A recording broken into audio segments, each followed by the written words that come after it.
Hey guys, Kakarot197 again, once again with some more new loot. Starting off with one thing I never expected to happen, at least not this soon. High grade rules century, Barzam. I fully expected this to be like way at the end of Bandai's release cycle for Zeta or for mass production units. But hey, they do care about it. Now the big question is of course going to be the refined Barzam. Is it going to be a Bandai exclusive, or are we going to get a regular release of it? Because one cool thing is that you can attach the regular Mark II's backpack to it. And let's see, there don't seem to be any particular molding things indicating that this runner is going to be reused or anything. Yeah, let's have a look at the manual, and here we see that you can use the backpack of the new Gundam Mark II. That is an interesting thing. So you can kind of make yourself a semi-refined Barzam if you want to yourself. But man, I was really shocked when this thing was released, and apparently it's a really good molecule too, so I'm totally looking forward to building this.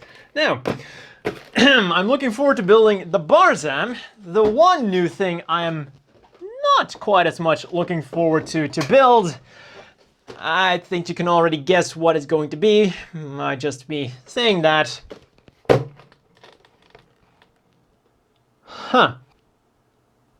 This thing. So yeah, the funny thing is that in its own lore, this is kind of the remains of the Alex being mashed together with a bunch of junk. And that is essentially what this model kit is. Now, a lot of people have called this thing a remold of the Alex, but it's not really reusing that many of the Alex parts. The problem is it's reusing its joints. The one thing everyone hated about the Alex, the joints. Because let's not forget, the Alex was an outdated kit at the time it came out. Using an outdated kit for a remold is not going to make it any better. And frankly, from what I've seen, I really don't have anything good to say about it. Okay, the head looks good. I will give it that. Yeah, this thing is just made out of disappointment, and there's... Usually I'm a bit more happy-go-lucky about these things, a little bit more positive. I like building older model kits, but that does not mean that I'm going to forgive something as horrible as the Tristan. Because, yeah, saying that it looks good is like the minimum requirement for a model kit. Congratulations, the model kit looks like the model it's supposed to be. Yeah. The new Gundam had the same rifle, and that thing had color separation. This thing does not. Yeah. I mean, even if the Tristan had come out after immediately after the Alex Gundam, it would have been released at around the same time as the Hazels. Keep that in mind. If this thing was released right after the Alex, it still would have been an enormous disappointment, as it would have gone head to head with the Hazels. Keep that in mind. This thing would have been released originally around the Hazels at best. Releasing this thing now, and also this was 1,500 yen. I cannot believe that this thing is 1,500 yen. Look at the price of the Revive RX-782. Look at the price of the Revive L-Strike Gundam. Look at the price of the original Alex, which was, I think, also 1,500 yen, but came with the Chobham armor. There is no excuse for buying that thing. And let's make me feel a little bit better by having a look at this thing. Yeah, I bought another Gundam Mark II. The old one, such a great model kit. Also, it has been brought to my attention that I apparently have not reviewed this specific model kit, which I'm actually shocked by, because I have 5 of the damn things. Not 5 144 scale Mark IIs, 5 of this particular model kit. I'm totally gonna have to fix that one way or another. Oh yeah, the final new model kit I got is the Maverick from Fang of the Sun Dougram. As I always say, if you haven't watched Dougram yet, you might want to consider doing so right after watching this video. And the Maverick is a combat armor carrying helicopter. So compare it to like a Medea, just very much smaller. Like a heavy lift thing for the combat armors. Yet another thing that I never really expected to see. I'm really happy to see Max Factory also, well, not just go through all of the combat armors, but also give us all of the support vehicles. And at this point, they also released one of the trailers, which is a really good thing. Something Bandai should do a lot more.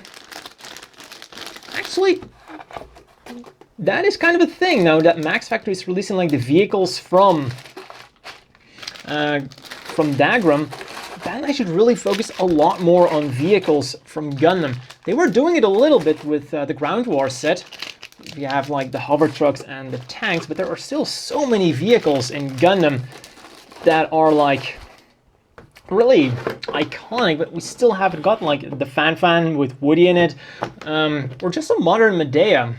Then HLJ was having their 20th anniversary sale. I got 2 of these files from 2 packages. So let's see what I got. Now, for the sale, I didn't buy a huge amount of stuff. First thing I got, the Desert Zaku from Double Zeta Gundam. And well, it's an old kit, comes molded in 2 colors. Wasn't really expecting much more than that. Though to be honest, maybe I was expecting a little bit better color separation because the DOMs are pretty damn good. And I think with Double Zeta Gundam, some model kits did already have like 3 colors molded onto them. But hey, it's a Desert Zaku, it's one of these designs I would normally never expect to get a model kit, but the Barzam got made into a model kit.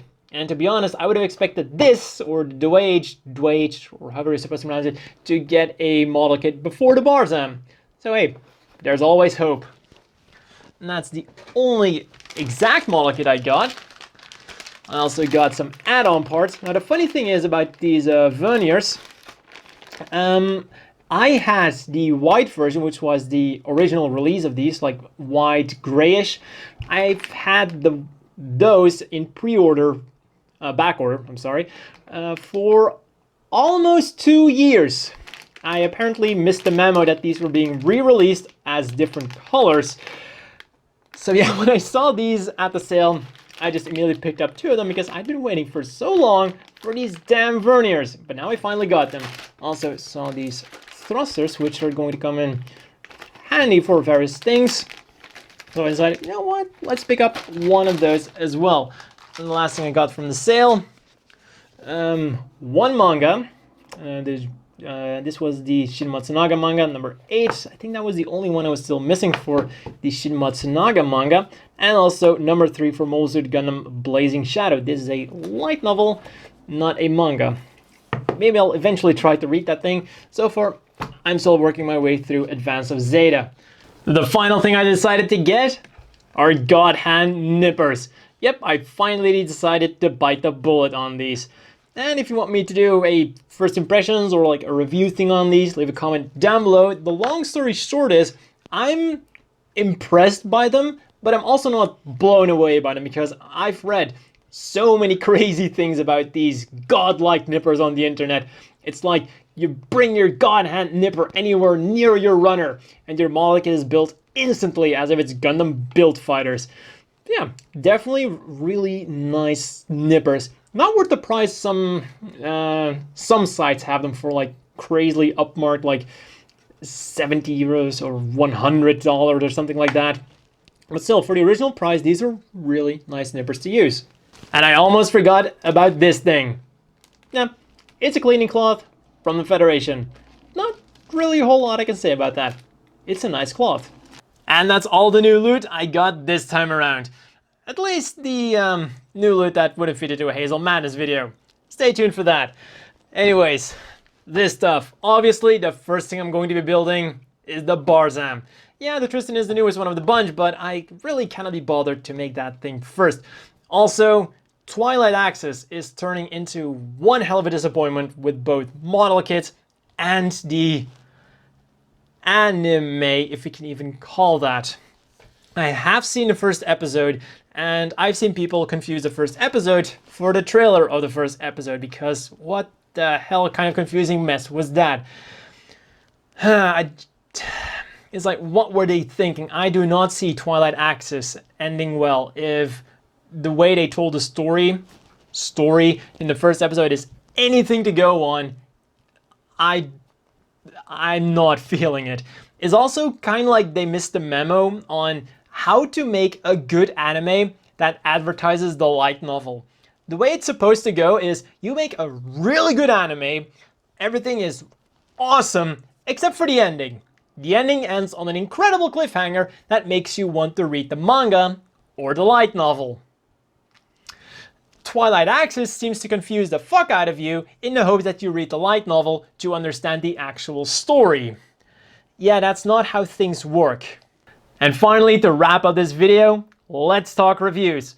I know I haven't been doing a lot of reviews lately, the past few weeks at all, but that's going to change, and we're back in full force. I just did a marathon reviewing all 5 of these model kits, so just leave a comment down below which one you want to see first. And that's all for this video, and see you all next time.